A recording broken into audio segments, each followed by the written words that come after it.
ایک طلب کرنے والے نے عذاب طلب کیا جو نازل ہو کر رہے گا یعنی کافروں پر، اور کوئی اس کو ٹال نہ سکے گا، جو بلندیوں والے اللہ کی طرف سے نازل ہوگا، جس کی طرف روح القدس اور دوسرے فرشتے چڑھتے ہیں، اس روز نازل ہوگا جس کا طول 50,000 برس ہوگا۔ تو تم کافروں کی باتوں کو حوصلے کے ساتھ برداشت کرتے رہو۔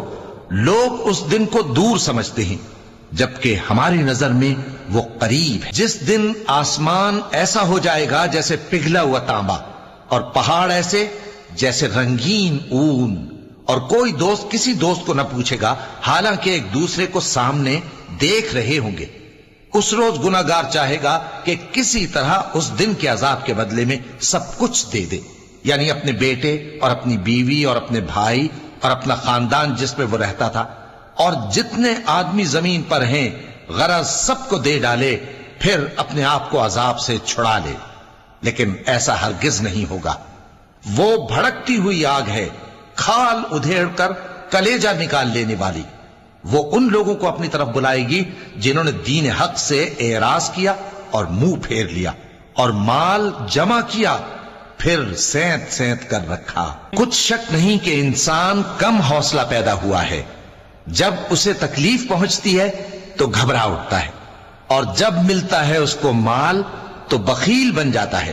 مگر نماز ادا کرنے والے جو نماز کا التزام رکھتے اور ہمیشہ پڑھتے ہیں، اور جن کے مال میں حصہ مقرر ہے، یعنی مانگنے والے کا اور نہ مانگنے والے کا، اور جو روز جزا کو سچ سمجھتے ہیں، اور جو اپنے پروردگار کے عذاب سے خوف رکھتے ہیں، بے شک ان کے پروردگار کا عذاب ہے ہی ایسا کہ اس سے بے خوف نہ ہوا جائے۔ اور جو اپنی شرمگاہوں کی حفاظت کرتے ہیں مگر اپنی بیویوں یا باندیوں سے کہ ان کے پاس جانے میں انہیں کچھ ملامت نہیں، اور جو لوگ ان کے سوا اور طریقے ڈھونڈیں تو وہ حد سے نکل جانے والے ہیں، اور جو اپنی امانتوں اور اپنے عہد و پیمان کا پاس کرتے ہیں، اور جو اپنی گواہیوں پر قائم رہتے ہیں، اور جو اپنی نماز کی پابندی کرتے ہیں، یہی لوگ جنتوں میں عزت و اکرام سے ہوں گے۔ تو اے نبی، ان کافروں کو کیا ہوا ہے کہ تمہاری طرف دوڑے چلے آتے ہیں، دائیں اور بائیں سے گروہ گروہ ہو کر جمع ہوتے جاتے ہیں؟ کیا ان میں سے ہر شخص یہ امید رکھتا ہے کہ نعمت کے باغ میں داخل کیا جائے گا؟ ہرگز نہیں۔ ہم نے ان کو اس چیز سے پیدا کیا ہے جسے یہ جانتے ہیں۔ پس مشرقوں اور مغربوں کے مالک کی قسم کہ ہم طاقت رکھتے ہیں، یعنی اس بات پر کہ ان سے بہتر لوگ بدل لائیں، اور ہم عاجز نہیں ہیں۔ تو اے پیغمبر، ان کو باطل میں پڑے رہنے اور کھیل